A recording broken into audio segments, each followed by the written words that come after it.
For some reason, the nation was under the impression that at least some media outlets still care about the political process. Let's address that ill-fated impression and clean up with some data. Very simple. You're a nasty person, I'll tell you. The objections to providing Trump with free airtime, especially on CNN, have been quite significant, including from this CNN staffer. The Trump town hall was not responsible. It was a mistake. We should not have done it. Full stop. Of course, hearing from a CNN staffer is not enough, so let's roll out Anderson Cooper, who has an appeal to reason. Now, many of you think CNN shouldn't have given him any platform to speak, and I understand the anger about that. Giving him the audience, the time, I get that. As good a job as Kaitlan Collins did trying to fact-check him, it is impossible to fact-check fully because he lies so shamelessly. He hasn't changed, and he is running hard. You have every right to be outraged today and angry and never watch this network again. After last night, none of us can say, I didn't know what's out there.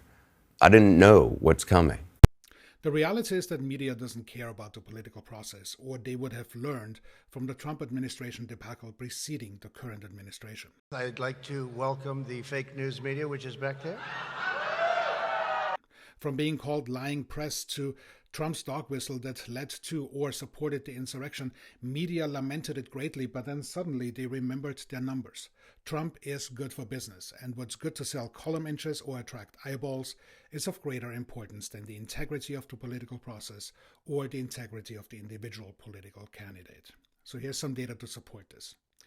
Per the Washington Post, in 2015, Trump received more nightly news coverage than any other politician, including the entire Democratic field of presidential candidates. MediaQuant provides the data visualization here. Trump spent $10 million and received a multiple in gratuitous airtime. Second in the race of converting spend to free time was Hillary. The New York Times calculated that Trump received the equivalent of $2 billion in airtime at no charge to his campaign, but at great cost to all Americans. And when you break it down monthly by earned media, it shakes out like this, which is also per the New York Times and MediaQuant.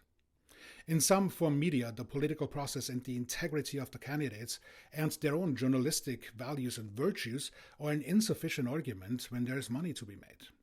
WGBH, citing Heidi Legg, a researcher at the Harvard Institute of Quantitative Social Sciences, provides the following in support.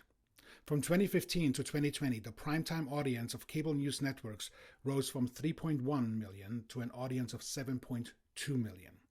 It's simply the doubling of the eyeballs that sells the column inches or the value of each second in TV advertising.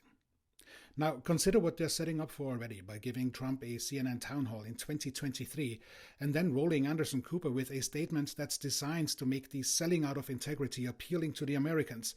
And their game plan becomes crystal clear. Primetime media has not had an alliance with the American people. It has exclusively an alliance with its shareholders. So what's next? Trump will do whatever he can, of course, to stay in the headlines and get the juicy free coverage. Here's another snippet that will certainly ensure that he stays in the headlines. My question to you is, will you pardon the January 6 rioters? I am inclined to pardon many of them. And there are really only three ways to change this. Number one, you hear the name Trump on any network and you immediately change the channel. Number two, publication leading with the Trump headline, cancel your subscriptions or simply don't buy this one particular edition.